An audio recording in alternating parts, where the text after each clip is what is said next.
Welcome to Barely Shipping. My name is Nathan Thompson. This is episode 7, and today we are talking about the AI watermark, where I would like to make an addendum to something that I wrote, was corrected on, and after looking at something Anthropic published Friday, I think is a fair call out, but doesn't change the initial argument or my problem with the watermark in general. So I wanted to first walk you through what I'd written, what was wrong, but why it still stands. We'll turn over to the actual documentation here. All right. So it all started with an article that I had written on August 12th and was looking at the EU Acts Article 50, looking about the new regulation with Anthropic's watermark. And I wasn't a big fan of the watermark.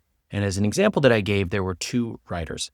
Now, I had said that writer A opens Claude and types one sentence, write me a 1,200-word blog post about why B2B marketing teams should adopt AI.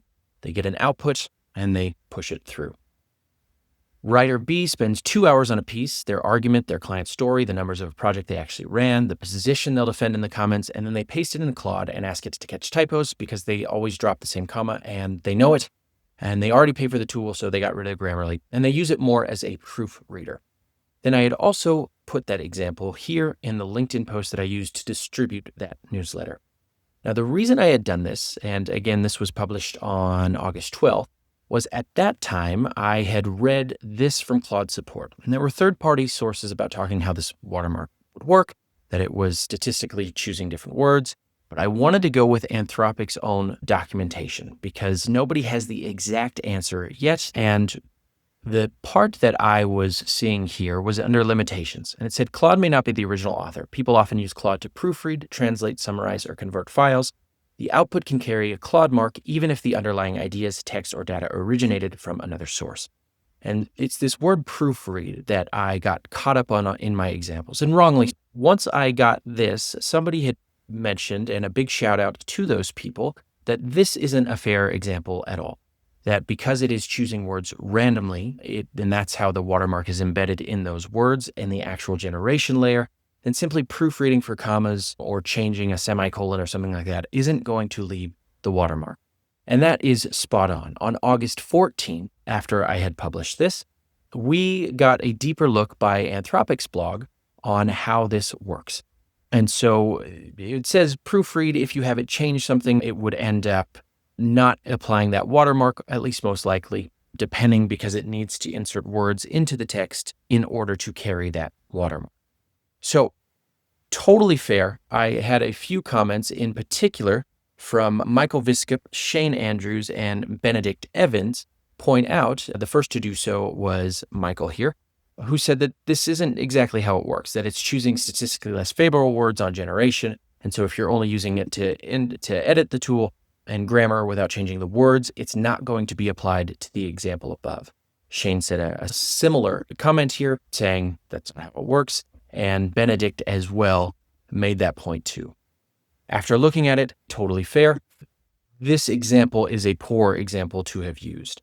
However, the core of the argument, I believe, is untouched, and I will explain why here. Okay, so admittedly, I took that example too far, and if you are genuinely just using Claude to proofread and remove a comma without changing any of the actual text, you likely won't have the watermark, and I take full ownership. Bad example, but the core argument is still unchanged.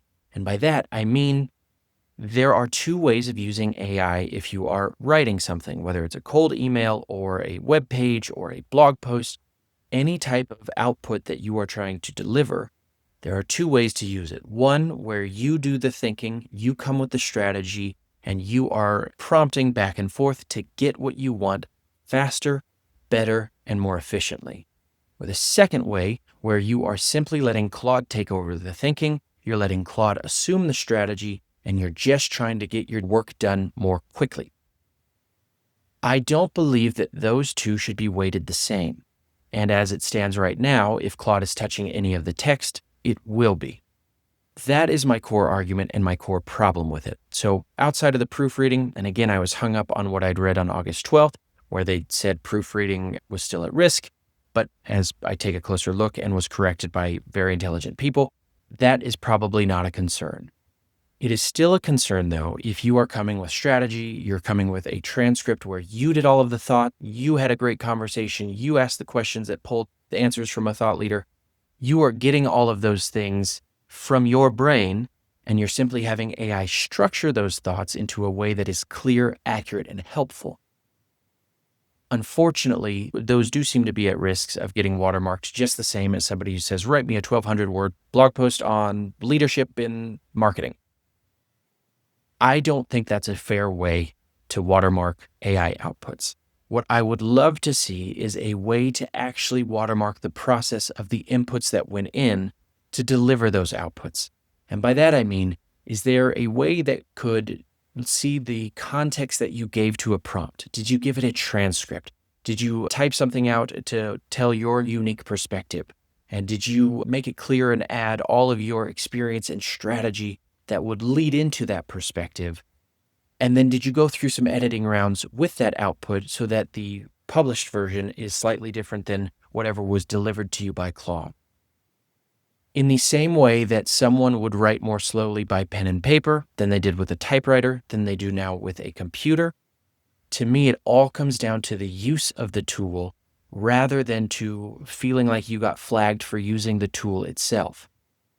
I do believe that writers, certainly in business, whether B2B or B2C, so disregard literature and arts, in the business world, I do believe that writers can move faster, better, and more efficiently when they use AI responsibly, i.e. when they are the ones doing the thinking. So I wanted to make an addendum to make it painfully clear that I overpushed an example, definitely. I had pushed that way too far and provided a narrow example, but the point still stands. There is a responsible and ethical way of using AI to make genuinely better outputs than if you hadn't used AI, but that will still be watermarked the same as if you use it as a lazy crutch. That is where I'm hoping that we can have a conversation and push forward on what is the best way to watermark AI in a way that doesn't take away from somebody who had used it intelligently and had done the thinking themselves. If you have any comments, you can check out the original post. I have not updated or changed it. I will wear my errors on my sleeve, especially because, again, I don't think that the main argument goes away from this.